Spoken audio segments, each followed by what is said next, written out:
Alrighty, 10 o'clock on the dot. We'll go ahead and get this kicked off. Happy Thursday, everybody. Welcome to How to Create a Nimble and Resilient Fulfillment Strategy. My name is Ned Woodward. I am the Purchase Order Management Director at Kaspien. So to start out with today, we're basically going to be talking about fulfillment strategy, as you know.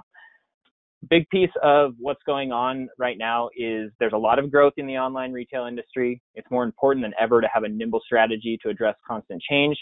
We've invited some pretty big players in the e-commerce and fulfillment space to talk about what they are doing or what they're specifically thinking about the e-commerce sector when it comes to fulfillment in order to remain successful and execute on any goals they have.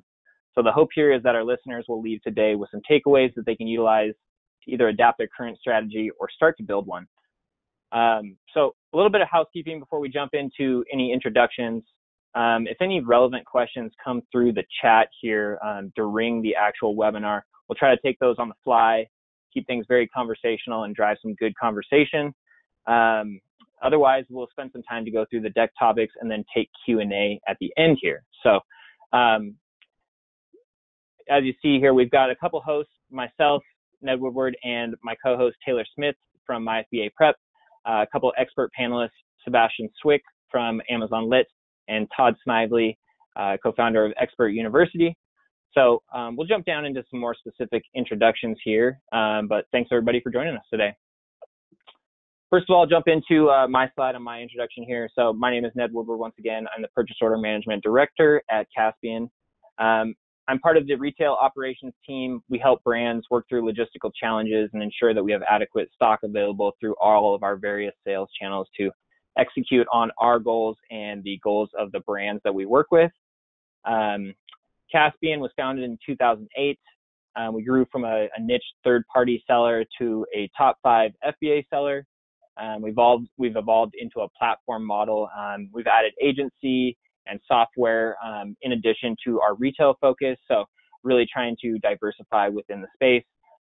Seen a ton of growth over the last 10 plus years. And I started with the company in, it was 2014. So, I've been here along the journey and seen a lot of that growth. Ned, I think a lot of people on this call know Kaspien as another name. They know it as e-tailz. So talk to me a little bit about this rebrand. What was the purpose behind it? Oh, that's a great question, Taylor. Thanks for asking. Along with that growth and adding the agency and software, divisions and models into our overall platform, we really aim to be a brand's one-stop shop for, e-commerce and really be a hub of commerce for those brands. So much like the Kaspien Sea is a commerce hub and the largest inland waterway in the world, we aim to be exactly that for our brands. So, great question. Thank you for asking. Next, we'll jump over here to, I'm sorry, go ahead, Taylor. No, thanks, Ned. I'm happy to be here with you. My name is Taylor Smith. I'm co-hosting this webinar with Ned. I'm one of the 3 founders at My FBA Prep. We are the largest network of e-commerce prep centers. We do, of course, FBA Prep, but we also do D2C fulfillment, which today looks like a lot of FBM orders, or otherwise we'll send inventory on behalf of our customers straight to someone who orders online, let's say through a Shopify site or through their own website. And we've added other services like bundling, kitting, subscription box prep, and fulfillment in recent years.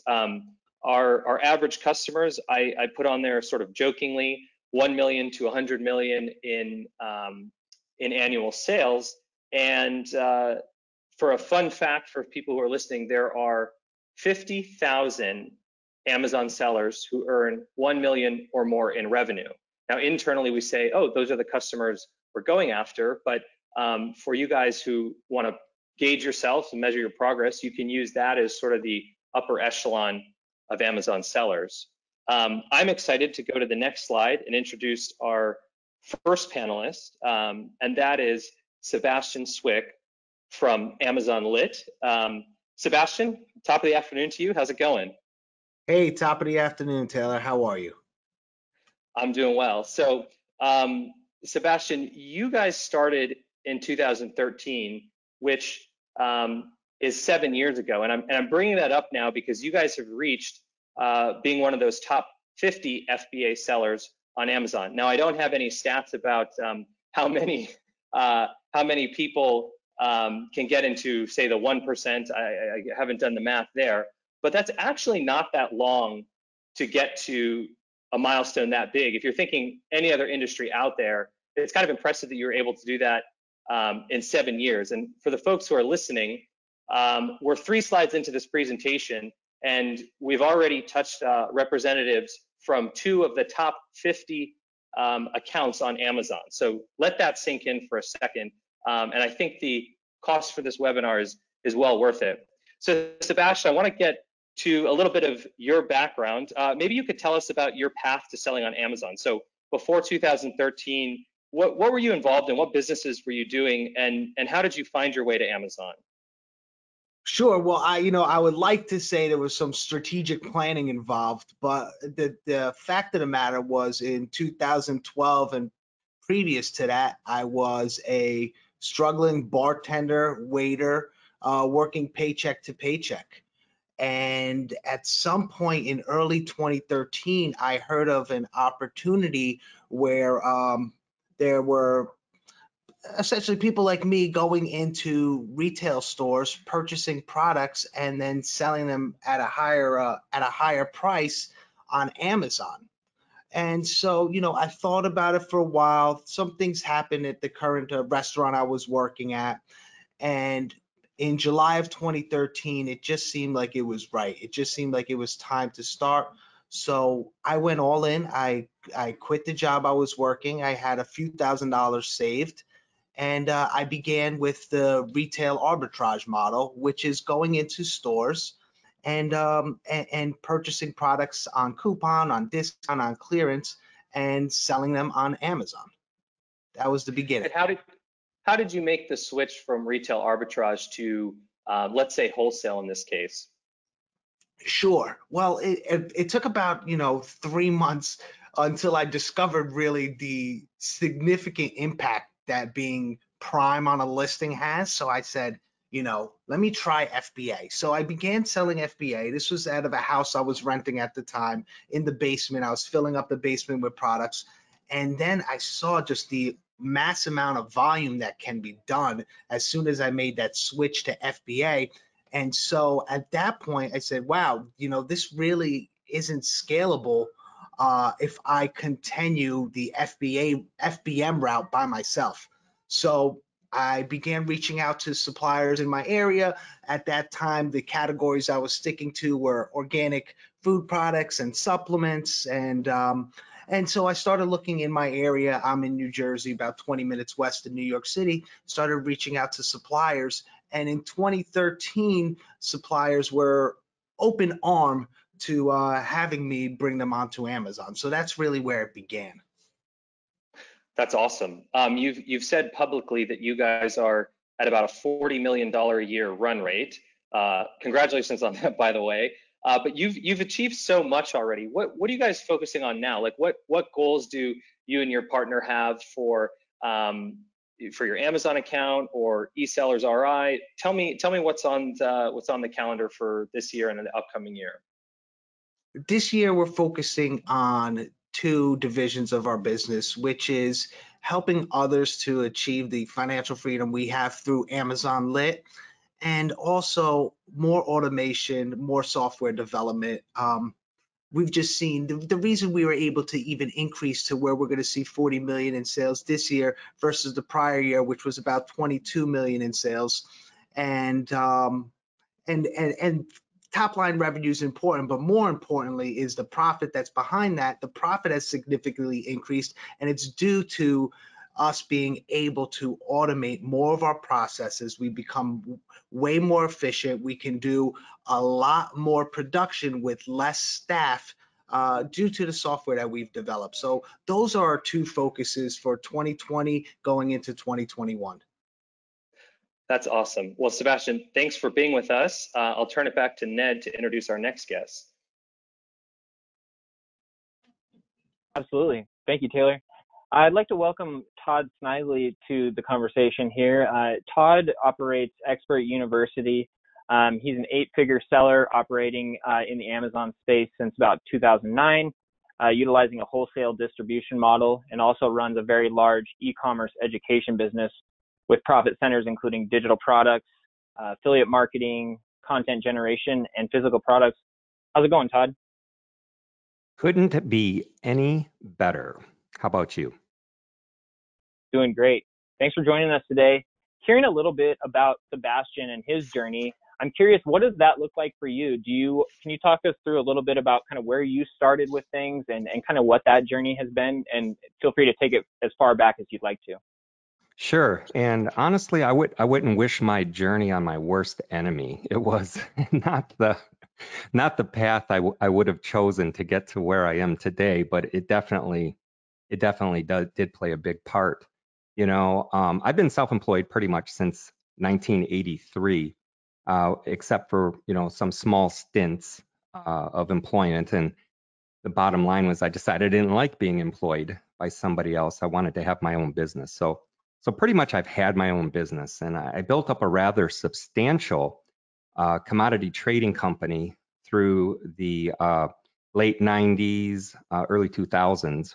But in 2002, I managed to just blow it out. And I'm talking about a nuclear level type of a business implosion.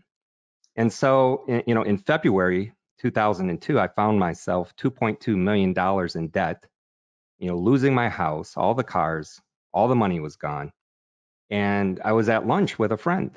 It's still kind of in a state of shock of how it was that I all of a sudden found myself in this destitute position. And he flat out asked me, he said, "What are you going to do?" And I said, "I really don't know." And he said, "Well, you should think about selling physical products on eBay." And then he just started chewing on his tuna salad sandwich. And I said, "eBay? eBay? I think I've heard of eBay."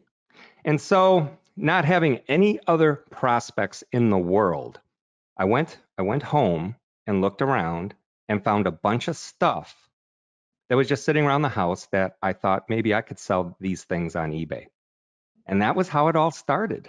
The 20 or 30 items I threw up on eBay back in March of 2002 sold faster and for more money than I could have expected. And so my thinking was I need to figure out how to get more stuff.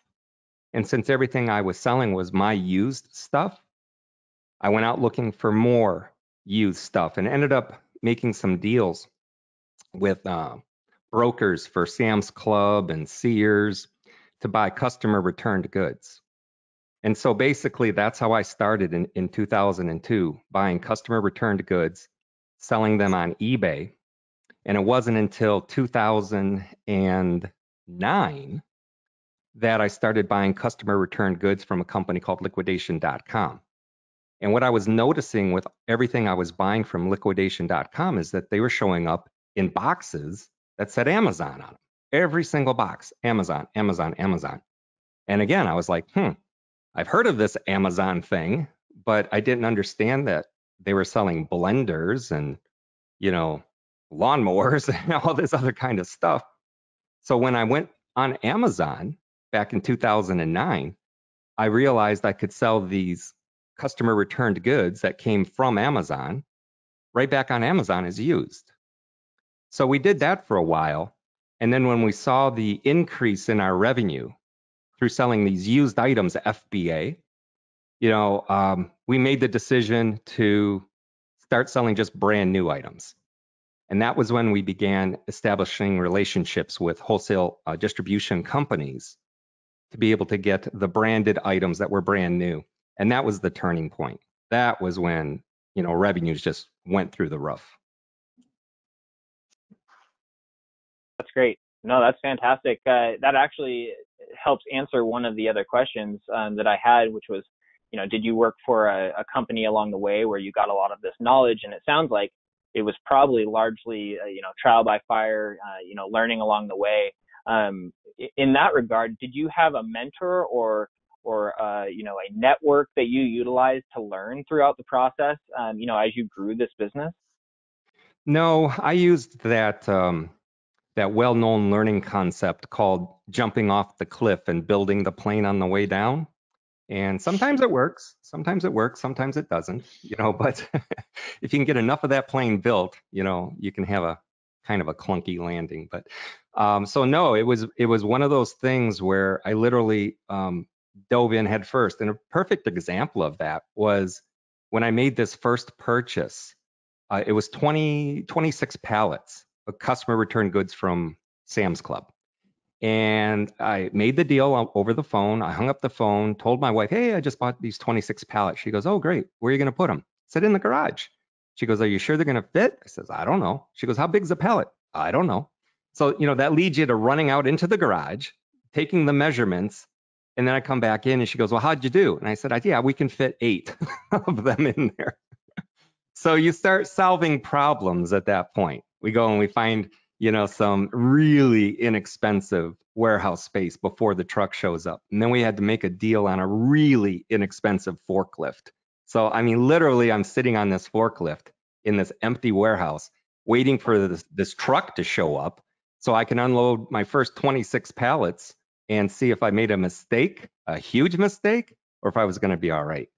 And by, I don't know, by 2 o'clock in the morning, after going through a bunch of those pallets, I came to the conclusion, I think I'm going to be all right.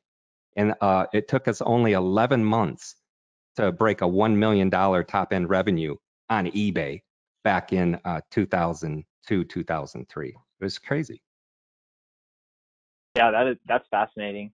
I'm going to switch gears here for a second, and we'll try to breeze through this piece. But I wanted to know at what point or for what reason did you get into the education space? Can you talk a little bit about that? Sure. It's just I think it's like anything else. If people see you being successful, they want to be successful. And it's so much easier to have a mentor, right? I did it the hard way, but it's really easier to go to somebody who's already accomplished what you've accomplished or what you want to accomplish, and just hook up with them. So there was, I was in a Facebook group, and basically it was a private label group. And a lot of people were failing. They were just, they were beating their head against the wall. They just couldn't get private label to work for them. And so I was making the suggestion, well, you should look at this wholesale model, because I'd already been doing it, for I think 5 years at that point. So eventually, after helping all of these people with wholesale, somebody went and created a separate Facebook group. And they embarrassingly called it, Todd is the Amazon God of us. And I said, okay. I'll move over there. But the first thing we got to do is change this name. All right. So we changed it to Ecom Elite. There was probably 400 people that went into that group because of the help that was being offered in this other group. And after about 6 months, it was so time consuming, and being a capitalist and an entrepreneur, I said, okay, it's time to become a paid consultant. So we put together a paid group, and of those 400 people, 300 paid to move over to the paid group. And that was how the education part started. And then we just became we wanted everybody to do it the right way. Talking about having a real business. So all of the basic business skills, needed to be taught. We needed to talk about the income diversification. You can't have all your eggs in the Amazon basket or the Shopify basket or the eBay basket. And so there's several profit centers that are all income generated online. And so at some point, we decided to rebrand ourselves as Expert University. And the expertise is making money online. Amazon happens to be a huge part of it. We think everybody should be a seller on Amazon. When you really understand that model and how many competitive sellers Amazon really needs, it's almost crazy not to get involved. Yeah, absolutely. Well, great. Thank you for walking us through those pieces. And like I said, welcome to the webinar. Thank you. Great being here. Absolutely. All right, we're going to move on here. Talk a little bit about lay of the land, get into some topics here. So first of all, this is just a visual aid that showcases some of the growth we've seen within the U.S. e-commerce sector, as a percentage of retail sales. Really no surprise here, just setting the stage for the fact that at this point, if you don't have a marketplace growth strategy and a fulfillment strategy, that you should probably start thinking about that. So a little bit about what we know about. Oh, go ahead, Taylor. No, go ahead. Keep going. No, you're good. Yeah, let's cover this slide. Perfect. Well, what we know about what's going on at Amazon, and we'll talk about Amazon specifically here first. This is a letter that was sent out to all sellers earlier this year. Obviously, with COVID, it's caused a lot of impact to Amazon's network. Through that impact, capacity has been a huge issue. So they've spent $30 billion to build capacity, tools, services, programs, et cetera, for sellers and to hire more staff. Just this year, we've seen 33 new fulfillment centers in the U.S., which is pretty wild if you think about it. And the network of fulfillment centers in the U.S. is always changing. Last I checked, there's between sort centers and straight up fulfillment center, there's probably somewhere around 100 or more now. But they've also added peak storage, about 35 million cubic feet, which is pretty staggering in of itself. And then 175,000 new employees. So a lot to think about here from a capacity standpoint for sure. Yeah, I look at this one, and to help put it into context, I ran the numbers, and 35 million cubic feet is about 242 Costco's or 4.8 Costco-sized buildings per state. And that's what Amazon has added in 1 year. Todd touched on opportunity a little bit. For anyone who's wondering if they're in the right space, look at the last graph and look at this. I think it's very exciting. I'm not sure if anyone remembers this email, but I'd call it the old Jeff Bezos bait and switch. It's basically saying, here's all the good things Amazon is doing to grow its fulfillment network. And then it feels like at the bottom of the email, it's like, oh, by the way, here's all the ways we're going to muck up your business. So I want to turn it over to our panelists. I'll start with you, Sebastian. What do you make of this email? I mean, do you feel like it's overall a good thing, a bad thing? Maybe you could help us unpack this a little bit. Overall, it's for the betterment of Amazon and its network. And to touch on, what Todd said, this really, with the changes that have been made now, more than ever, you need to follow somebody that has been through this process of selling on Amazon.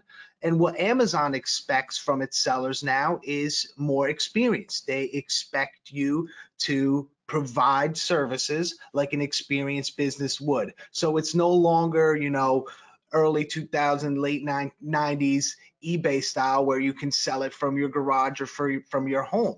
You need to learn the processes correctly so that products don't sit in fulfillment centers. That's what they want. They want sellers to analyze products, source products so that they're profitable and they're in and out of their fulfillment centers. Amazon no longer wants to be your storage facility. And so these requirements are stating that, the IPI threshold has gone from 4 to 500. The quantity limitations are set because they're growing at such a rapid pace right now, and demand is so high that they can't, even with these 33 new fulfillment centers, they just can't keep that much in-house if it's not moving. And so they're limiting based on sales and velocity from the prior months. And then the free removal promotions, that was nice. We definitely took advantage of that. It has now ended, but I'm sure they'll bring it back in again. But for the time being, it was once again in pursuit of trying to free up stagnant merchandise to bring in products that are actually bringing in profit for Amazon and for its sellers. I think we're going to be agreeing a lot today, because when we had sellers come to us and say, oh my gosh, they're limiting what we can send in for the rest of the year because we didn't meet a certain metric on that IPI, on that inventory performance index, my response was basically, that's Amazon telling you you're not running your business as well as you should be running your business. That's a wake-up call for you. That's not something to get upset about and have a tantrum. That's telling you, take a look at what you're buying, what you're sending down to FBA, And what's wrong, what Amazon is telling you is what's wrong with it. They're trying to help you in a lot of ways. But people don't look at it like that. They're just like, oh, they limited me and they did this and Amazon sucks and blah, blah, blah. But the bottom line is these kinds of things not only are to protect Amazon, but they're to help us become better sellers. Amazon's telling you exactly what you have to do to have a better running business, right? Take care of your stranded products, remove or discount the slow movers, and so on. And then they'll reward you. And the reward is unlimited space. They'll let you send in as much as you want if it's the right stuff, not only for you, but for Amazon. Oh, absolutely. Let's talk a little bit more about maybe some of the implications with COVID, kind of outside of what we talked about a little bit. We talked about the Amazon restrictions, the IPI. I think you guys both hit the nail on the head there. But we've also seen pretty substantial impact to the FC network, which was alluded to on that previous slide through that letter. Receiving delays, pickup and appointment issues, having to utilize expedited shipping, just creating a really challenging climate for sellers, especially those that have operated at a much higher scale in past holiday seasons. With those IPI restrictions, you may be very limited in what you can send in, and making it very hard to execute on any sort of holiday strategy, because let's say you send in your first batch of inventory, it starts selling, you're going to be fairly limited in what you can send in to replenish based on that IPI score if it's not up there. So a lot going on in that space, but COVID has also had an extreme interruption across the global supply chain. So I want to hear a little bit maybe about that. And Sebastian, do you want to weigh in on kind of what that has looked like for your network and maybe your global supply chain? Yeah, absolutely. So, it was for sure something that made us quickly pivot. We were forced to pivot. In a matter of weeks, our entire business and environment just completely changed. There was higher demand than ever with less supply and less ability to create more supply. And, as far as I could speak on the supply chain aspect of it right now, and I'm seeing foreshadowing of this happening, of what happened in March and April, with just huge impacts to supply chain reoccurring again. I think during the summer months we all thought that this may be passing, and that distributors, suppliers, manufacturers will be back to normal business as usual, but that is not the case. As COVID cases are increasing again, we're seeing supply chain cuts, production cuts. Procter & Gamble released last week they expect a 15% decrease in production all the way through Q2 2021.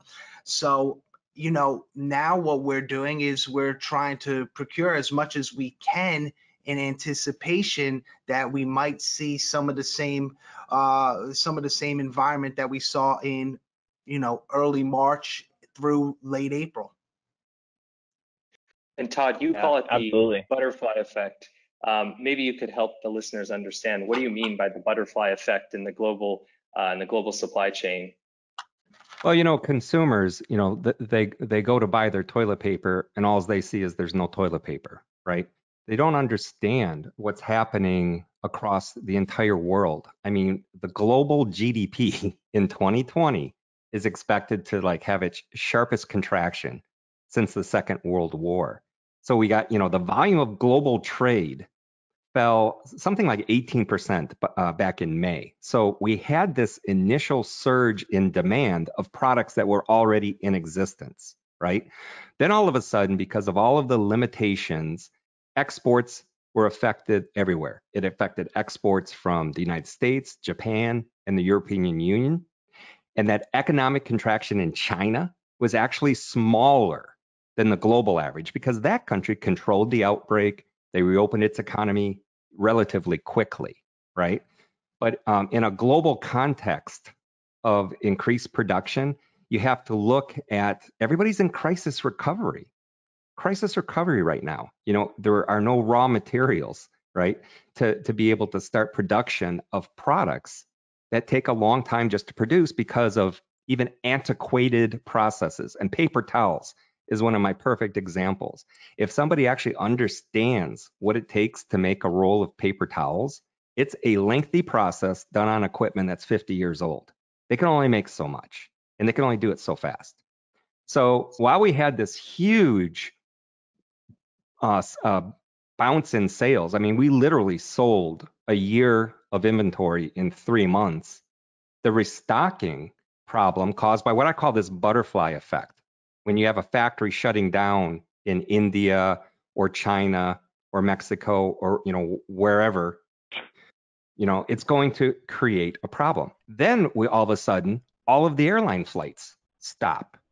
And people, I don't know if they understand this, but these airlines, these scheduled airlines, deliver a lot of cargo to the United States and Europe and whatnot. So it's just one thing after another. With that butterfly effect, that ripple effect, one factory shuts down, one airline stops flying, and all of a sudden you can't buy toilet paper.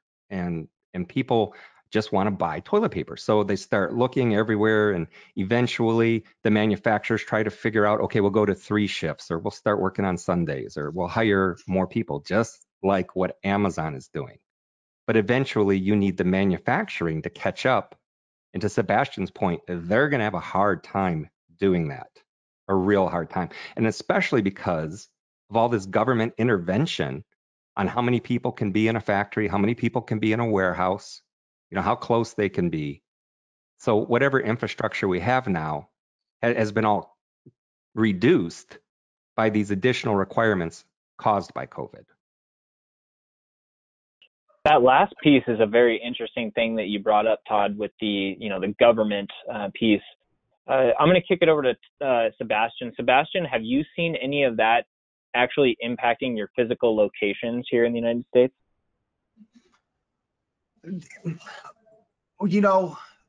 We've been fortunate enough where we're considered an essential business because of the products that we provide, where I haven't seen that directly from the government as far as direct restraints on us. However, indirectly, you have a lot of warehouse workers. We pay our warehouse workers a fair sum, definitely way above minimum wage. However, when a warehouse worker leaves here for COVID reasons, maybe, they have someone sick at home or just fear, they can file for unemployment, and then they were able to get the unemployment check plus the additional stimulus that they were getting, and they were actually making more than what they were working. So from their standpoint, I completely understand why they would do that, but it made it harder for us to employ people at a time where there was so much demand. Then there was the fear factor. Employees might not want to come to work. It was much harder to hire. And if you were hiring people, your current employees were kind of standoffish because they didn't know them. They didn't know their situation. Everyone was worried, could they contract COVID? And if you look, we're spotlighting Amazon, and Amazon just released a report last week that they had 20,000 cases in their warehouses just in the US this year alone. So, it's become very challenging to continue production at a time when there's so much demand, yet you have to separate your employees, you have to separate the time, you have to make sure that safety is the #1 standard, but still trying to meet those goals and really just keep up with demand. The two contradict each other, and it's been really hard to pivot that and find that perfect balancing spot. So that's my 2 cents. Yeah, absolutely. I'm sorry, I was just going to Go say, ahead, Todd. Our warehouse is in Michigan, and I don't know what everybody knows about Michigan, but we had a governor that was, I believe, incredibly overreaching with the limits that they were putting on businesses. And we were able also to qualify as an essential business, but that didn't mean that there wasn't going to be, regular visits, enforcement visits, and everything Sebastian said. We experienced the same thing, and we tried to bring in temporary workers, And the regular employees just flat out said, nope, don't know these people, don't want to be even 6 feet away from them. They trusted the team that was there, and they were willing to work double shifts for time and a half and weekends for double time. And we threw in hazard pay, bonus pay, all kinds of things to try to keep people motivated, from a monetary aspect, and did everything that we could, to keep the team cohesive. But it was so difficult. And then when we did actually have one team member not show up one day, and when the manager called, found out that that team member's brother had come down with the COVID, and the question was posed to me, should we tell the others? And I'm like, you have to tell the others. We're not going to play that game. And we had a few people walk out, after you make that kind of an announcement. And it doesn't take away from our mission. We need to deliver these, these items. We had moved from most of our FBA inventory had sold out so fast. It wasn't just restocking the FBA, it was also now shipping the huge volume of FBM that we had not done in a long time. So there was a lot of pivoting, a lot of anxious moments, 1 or 2 nervous breakdowns, and but we got through it. And everybody right now, I think, has settled into this new normal, but we're still dealing with all the supply issues. Absolutely. Yeah, it's been an unprecedented time for sure in that space. So we're going to move on here. Just some interesting things kind of going on in the space. We've seen Amazon and mall operators eyeing potential space that to be repurposed to Amazon fulfillment centers. Just a capacity thing. We've already talked a little bit about that and what Amazon's been doing to address that. Just interesting. Next, we've got the marketplace holiday push. So traditionally, we've seen Amazon taking kind of the lion's share of things through Q4. Prime Day being a big piece of that. But more recently, with Walmart and Target introducing some different pieces into the fold, we're going to see some more competition this year. It's going to be interesting to see how these different platforms are competing for that holiday consumer demand and the increased demand there. So it will just be interesting to see what that looks like as we get a little bit further into the season here. Not sure if anybody has any specific comments or thoughts there.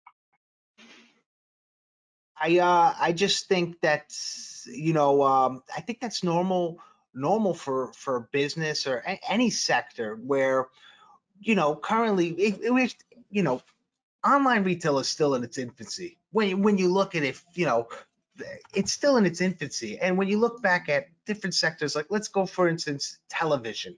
You look at TV in the 1960s, there was 4 channels available. Fast forward to today, you could literally have thousands of channels on your TV.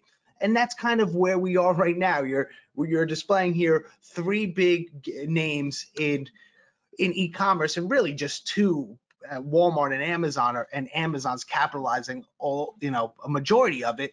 But eventually what we're going to see is decentralization, and there'll just be a lot more players in the game. And so Amazon was the original to have this Prime Day, this 1-day, 2-day huge sale event, and now others are going to follow suit, and then others will also kind of not reinvent but just copy the wheel.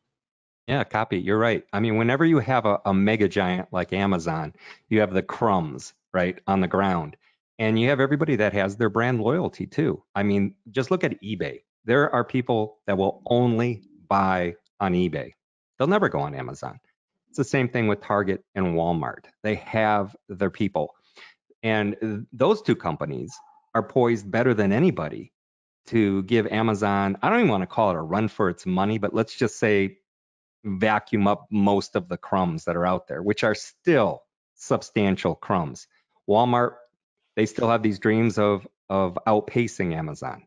That'll be interesting to watch because they're, to Sebastian's point, they're probably the only one that has a shot at doing that.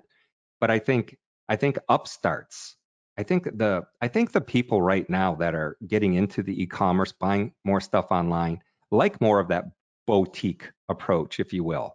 I mean, there's a time to go onto Amazon, and then there's a time to find the niche boutique type store. And I think we're going to see a lot more of that, which means e-commerce will continue to grow.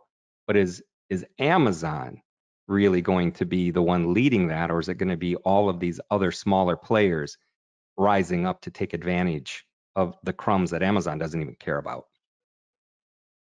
Yeah, I think Yeah, no, that's a great. Todd made some great points there, especially with the boutiques, because as big as Amazon is, what's its weakness is that there is absolutely no intimate relationship between Amazon and its customers, and a boutique can actually provide that intimate relationship.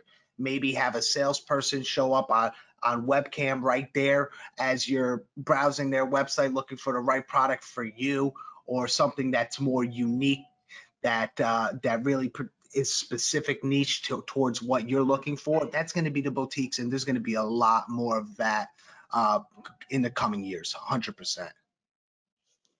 Yeah, and that's a great call out, Sebastian, because as anybody that operates on Amazon knows, they at least they say they have a very large focus on the customer the customer experience aspect. So I thought that was a very interesting point from you. So we're going to move on here.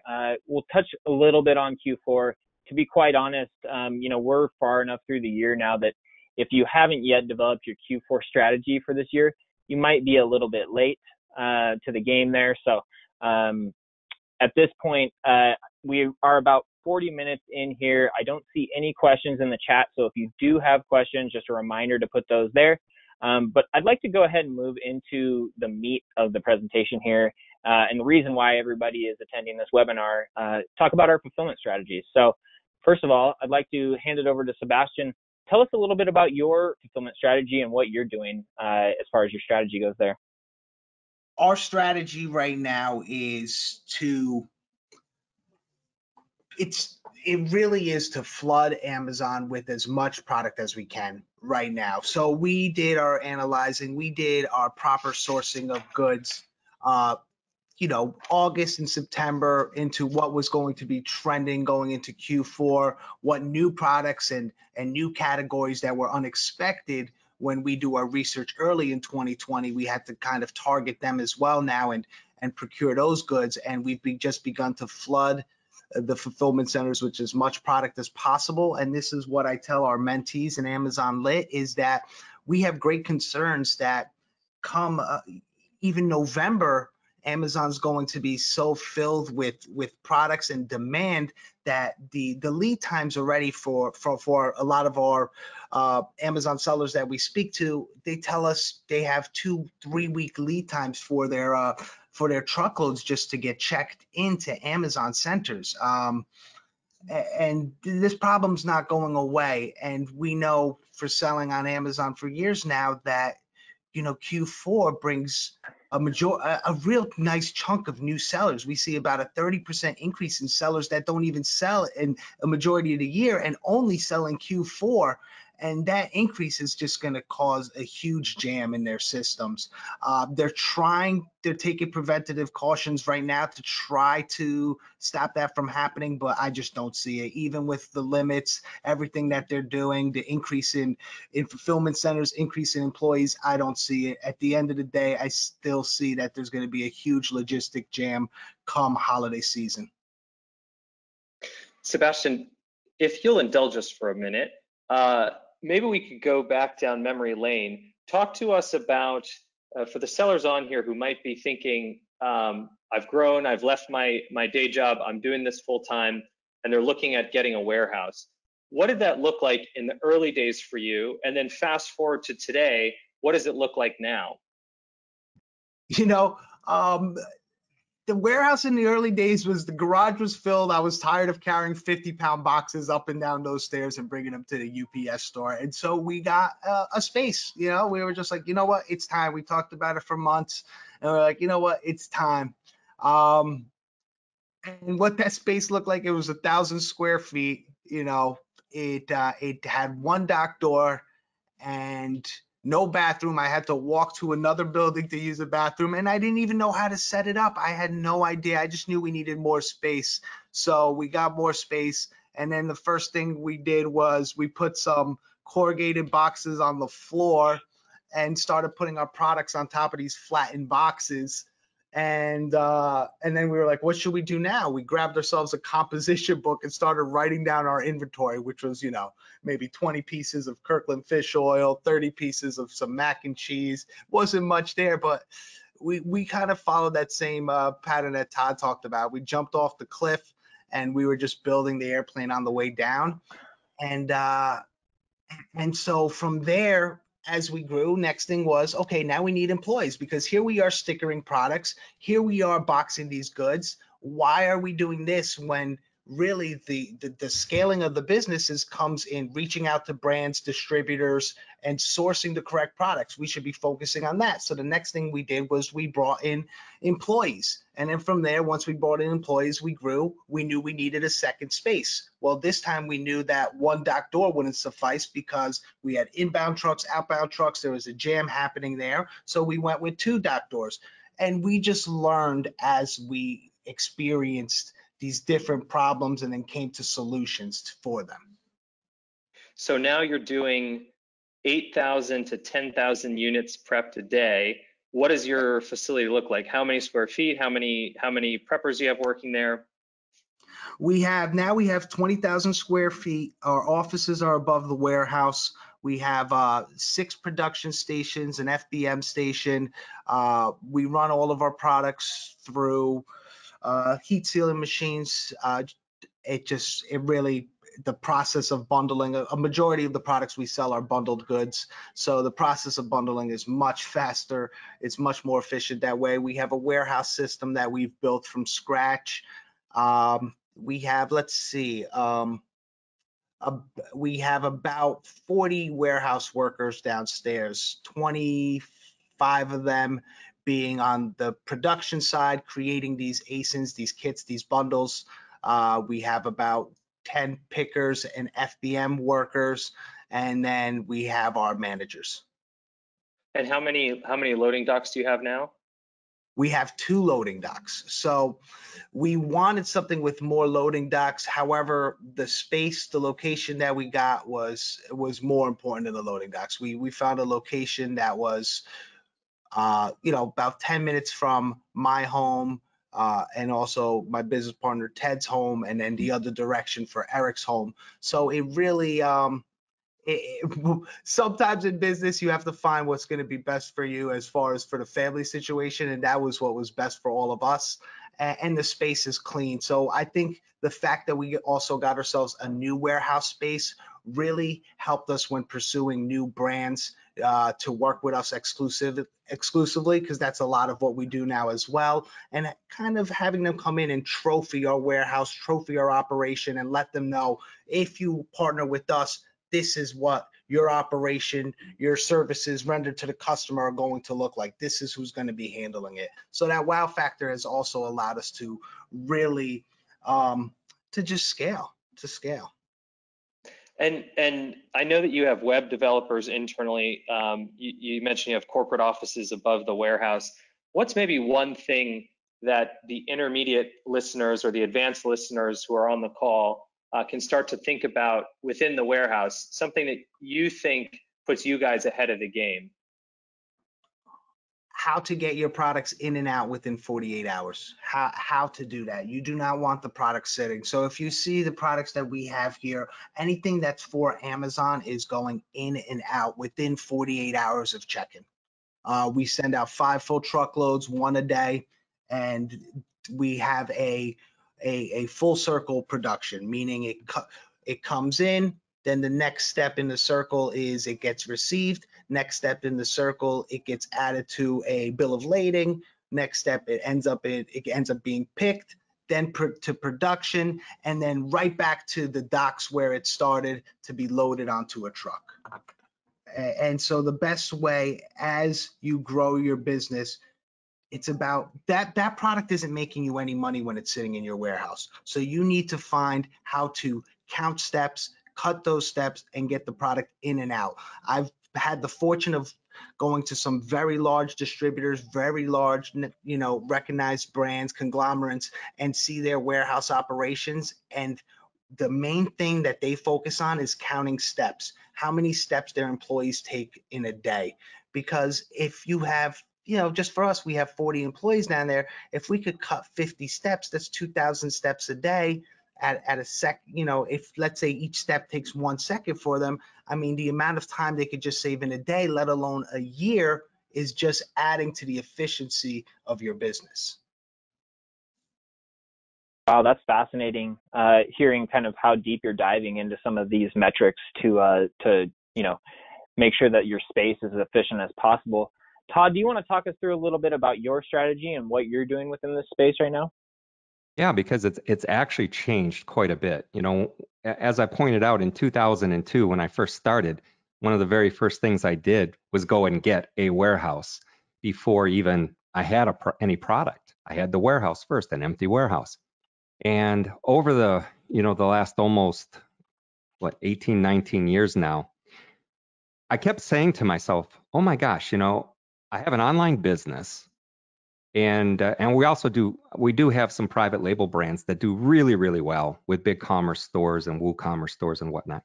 But I have this online business, yet I have this warehouse.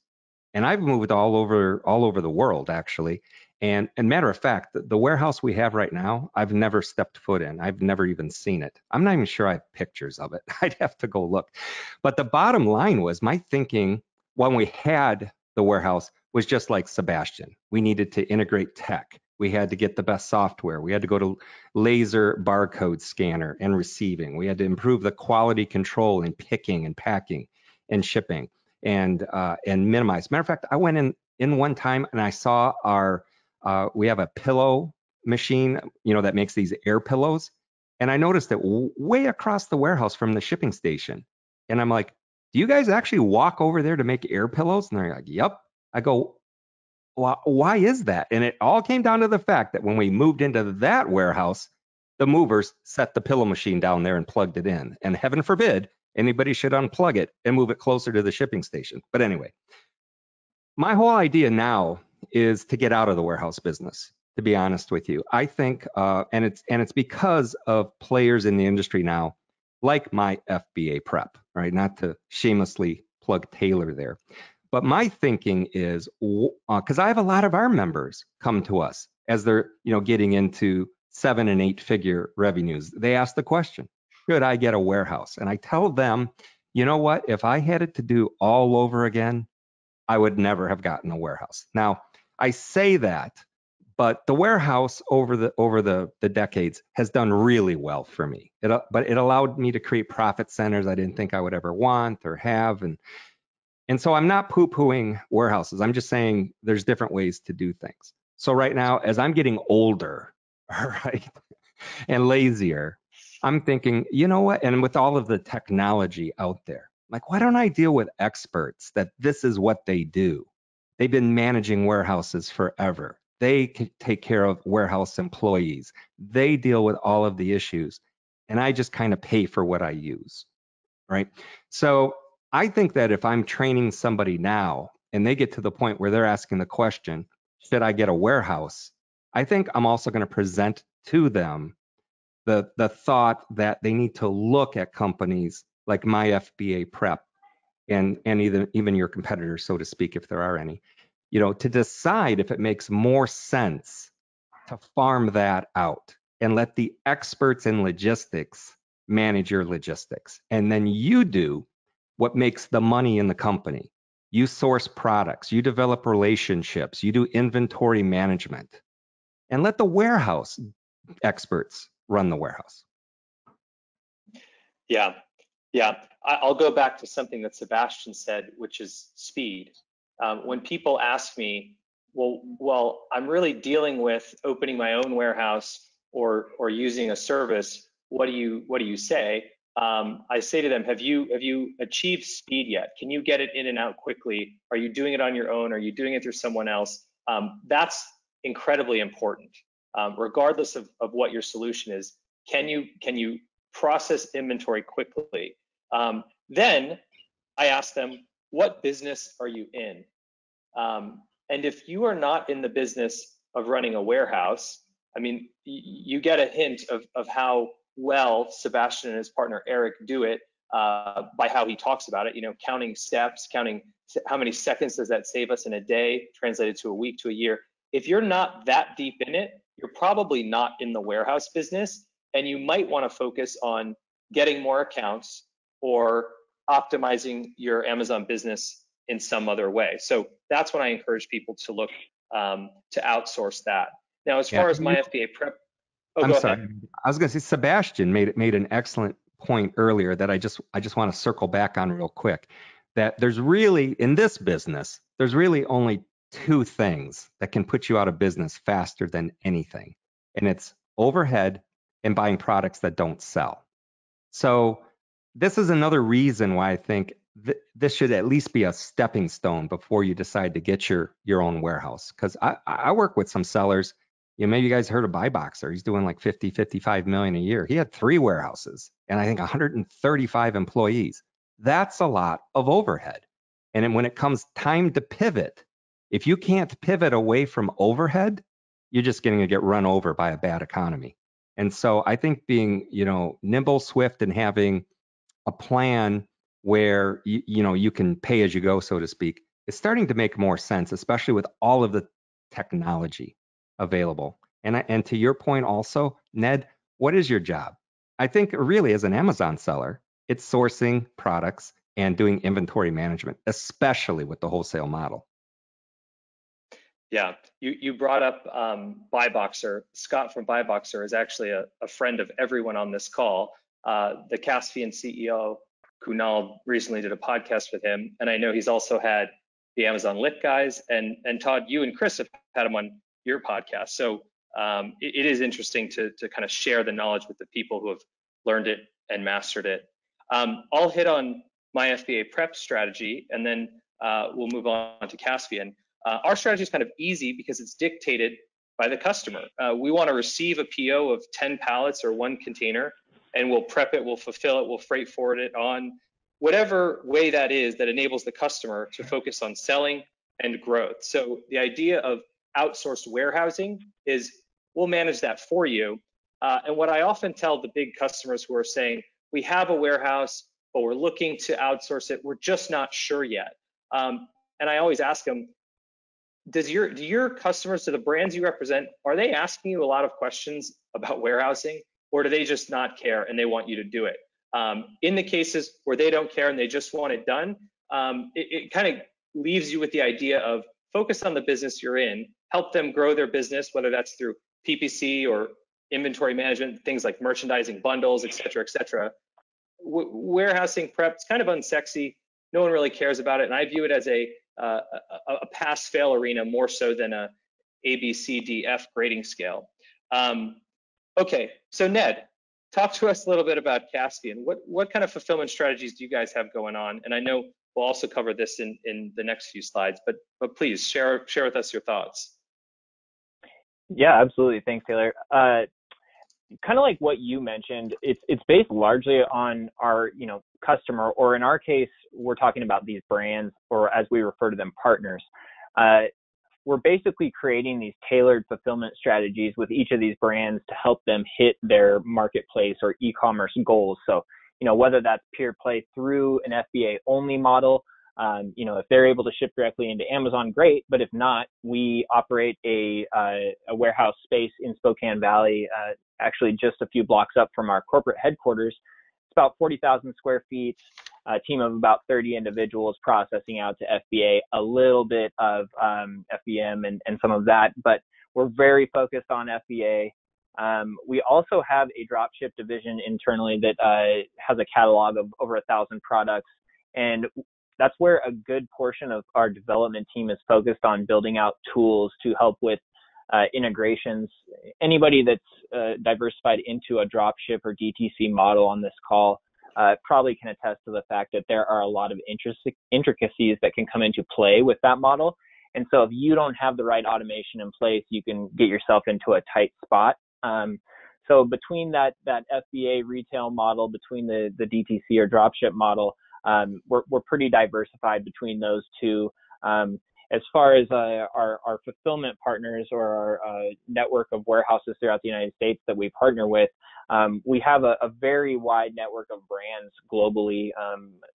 At this point, internationally, and between the U.S., probably well over 700 brands at this point. So they all ship from different locations all over the world. So we needed to have some spread across the United States to make sure that we can fulfill efficiently into Amazon and beyond there. So that's a little bit of what it looks like for us.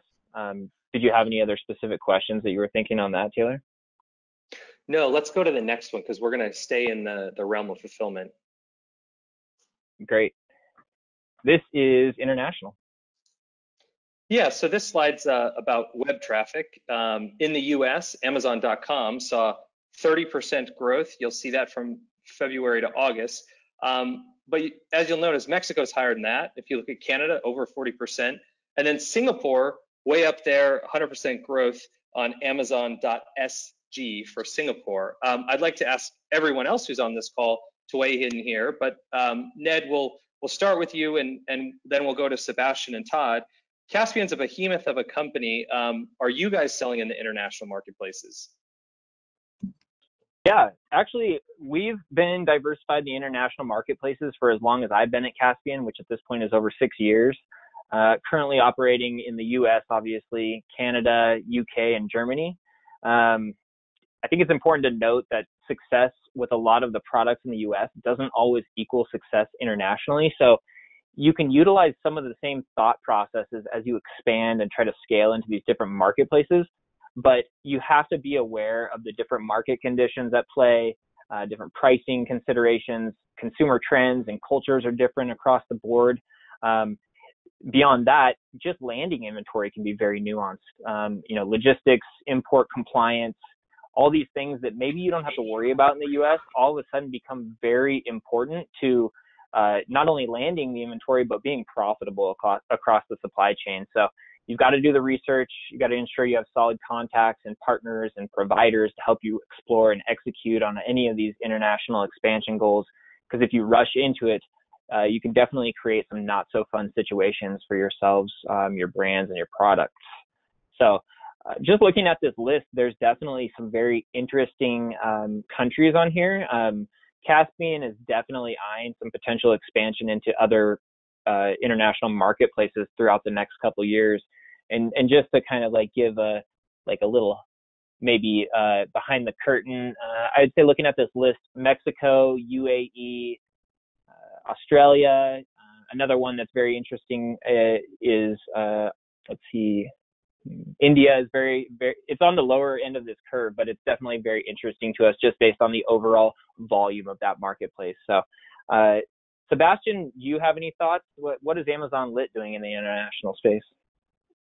Right now we're just sticking to domestic, Mexico, Canada. We do have a UK account, but with everything that's happened this year, we focused on this side versus sending out right now currently to UK, Europe. There's just so much pent up demand here that we're unable to fulfill, that for us to send over there would just dilute what we're doing here right now. Yeah, that's a great point. There's a lot of distractions this year, and if you're trying to diversify into international marketplaces at this time, you could create even further distractions. So, Todd, what about you? What does it look like for Expert University and yourself? Well, when our members and people we consult with ask us about expanding into the international markets, normally the first question I ask them is, "Oh, you've completely conquered the U.S. market, the .com?" And of course, the answer is no. So if there's plenty of roads still to pave in the U.S., I look at the international markets as a bit of a distraction. Now, if they feel they've maxed out in that U.S. .com, I would then move them over into the other U.S. marketplaces like eBay and Walmart or JD.com, and some people even fit into Etsy, right? We're actually looking at other international marketplaces as opposed to the Amazon international marketplaces, like Taobao in China, is a huge market. I mean, they have 550 million visitors a month. Now, compared to Amazon, at close to 6 billion a month, that seems small, but it's definitely an interesting marketplace. And even Walmart, I think they have like 470 million visitors a month. So again, Taobao in China actually has more traffic than Walmart.com in the United States. So rather than trying to deal with the intricacies of the Amazon international marketplaces, I think going to an internal international marketplace that's well known, like in Southeast Asia, there's something called Shopee, right? In India, they have Flipkart. So I think those actually are easier to deal with. You'll have some of the same, issues, VAT and whatnot, as the other marketplaces. But I think that's actually more exciting and a completely different thing than just getting into it in an additional Amazon marketplace. Yeah, that's very interesting. Well, I think that kind of leads us into maybe the next piece here. Talking about NARF a little bit, North American remote fulfillment, and potentially being able to just cross-list easily into Canada and Mexico. Sebastian, that may have been what you were alluding to with some of your previous comments. Is NARF something that you guys are using? Yeah, because NARF it doesn't change the way we didn't have to pivot. It didn't change our operation. It was just simply, signing up for the pilot program when it was first released. And then that allowed us to sell the products we were already selling, but to a broader audience. So for us, it just made sense. We didn't have to make any changes to our operation. If anything, the only change we had to do is maybe purchase more volume, because we did see a small increase in some of the products we were selling, but yet it allowed us to increase our sales without making any changes to our business model. So the NARF did make sense for us.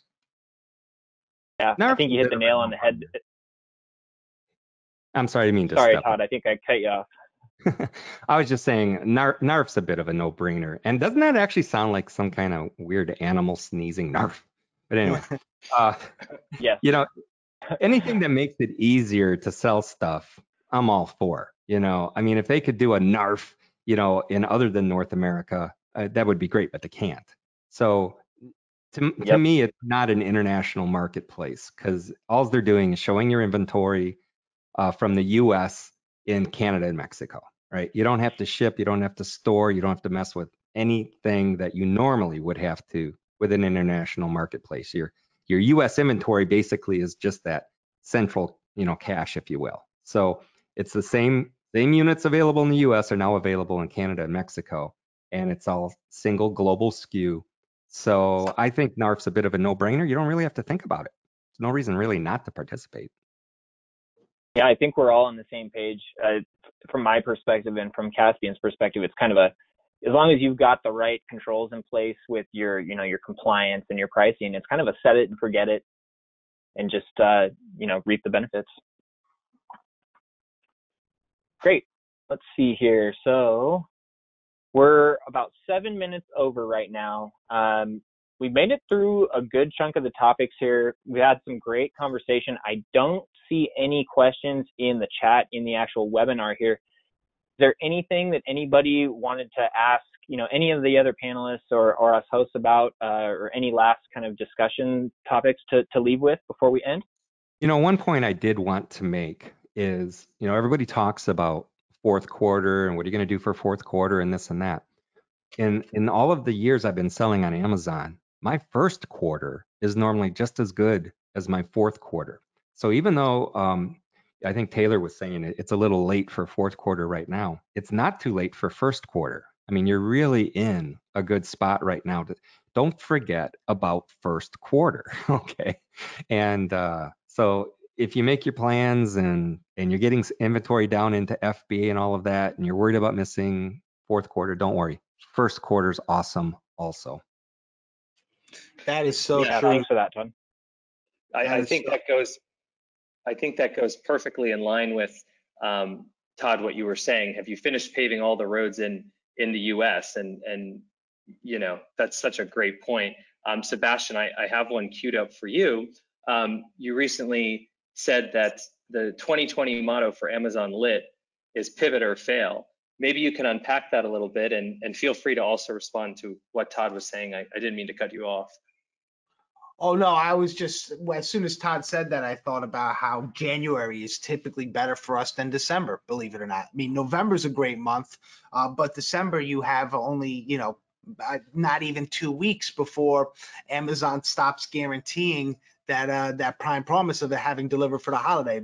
By December 15th or so, a few days before or after, they'll start showing right there on their website that they can't guarantee this will be delivered in time for the holiday. So January we see a huge influx in, I guess, gifts, gift cards, just money that people receive. They're going now and they're spending it on Amazon. And so to Todd's point, yeah, it's definitely not too late to start selling on Amazon, especially when Amazon opened up 33 fulfillment centers this year. Clearly, they see that the demand is not going away.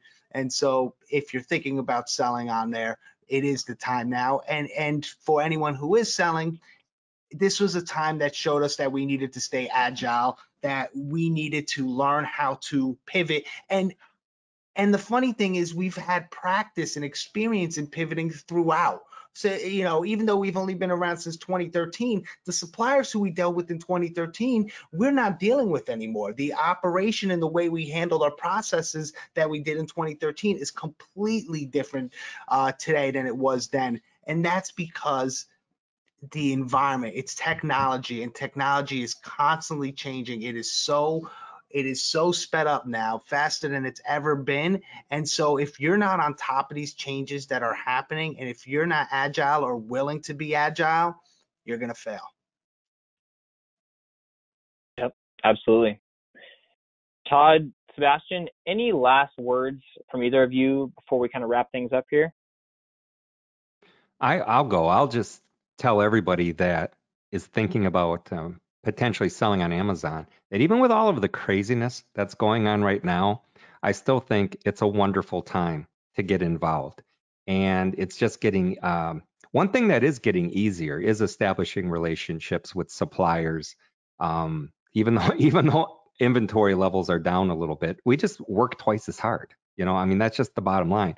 You can do that with software. Always think about the automation that's available to you, and also look at outsourcing the repetitive tasks. The things that you can hand off. The sooner you hand those off, the better off you and your business is going to be. But I feel there's never been a better time. And if you get started now and learn how to work in this kind of an environment, if things ever do quote unquote normalize, you'll wonder how did everything get so simple and so easy all of a sudden. It's like it'll be like we're waking up out of the matrix. But so Todd, in closing for you, where can people look you up if they want to find more information or see more about the Experts University? Sure, yeah, just go to expertuniversity.com and you'll be able to listen to our podcasts. You can read some of our articles, and you'll also be able to get on our mailing list if you want, expertuniversity.com. Hey, guys, real quickly, there are actually some questions here in the chat that I failed to see, so we'll go ahead and take a look at some of these here. Give me just a second, trying to get a better view on these.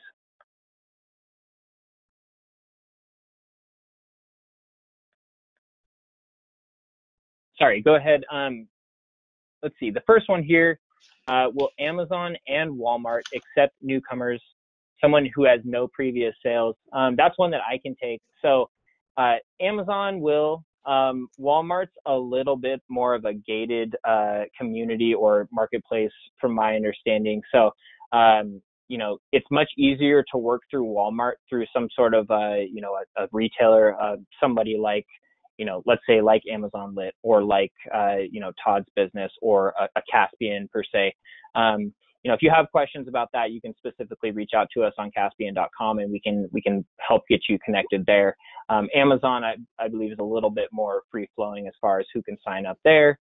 So I hope that answers that question. I'm a total newbie. What's IPI and what are the new inbound restrictions? Todd, maybe can I kick that one over to you? Do you want to talk about that a little bit and how you view that IPI? Sure. IPI stands for Inventory Performance Index. So, in a nutshell, Amazon's giving you a score. It's a number from 0 to 1,000, and they use it to figure out, how good are you at managing your inventory? How good are you at keeping things in stock? And how good are you at eliminating underperforming selling, products?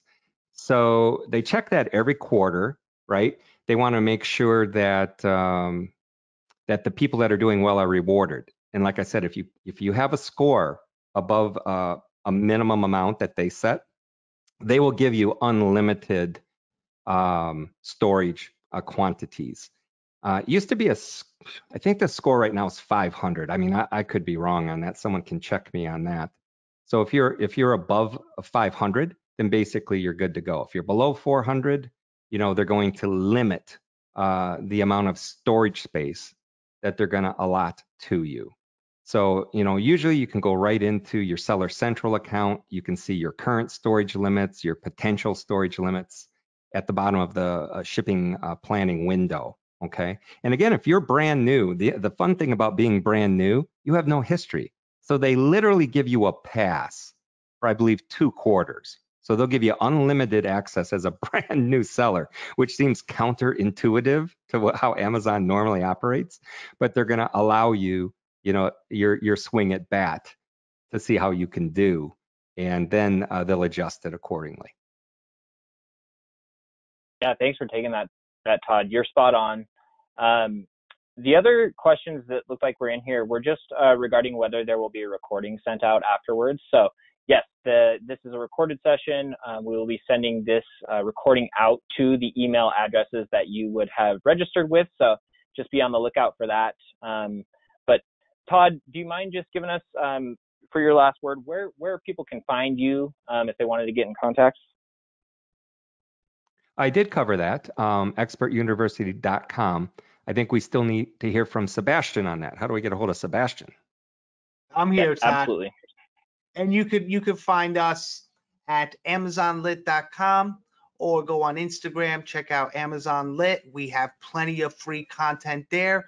And if you're struggling or want to learn more about selling on Amazon, you can go to eSellersRI.com. Thank you, Sebastian. Taylor, what about you? Where can they find you? Yeah, all of your questions, www.myfbaprep.com. And if you'd like to have a conversation about us quoting your services, Tom, that's my partner, Tom, T-O-M, at myfbaprep.com. He'd love to send you his calendar, and you can jump in like that. Great, thank you. For Kaspien, it's Kaspien.com, so that's Kaspien.com. Reach out to us on there. Somebody will get in contact with you. I just wanted to end everything today by saying thank you so much to Todd and Sebastian for joining. Really appreciate all the insights and all the tidbits that you shared. I think this was extremely valuable for our listeners. And to Taylor, thank you so much for all your help in co-hosting and for all the insight you've provided today. It's been a pleasure. Thanks, everyone. That was a lot of fun. Thanks.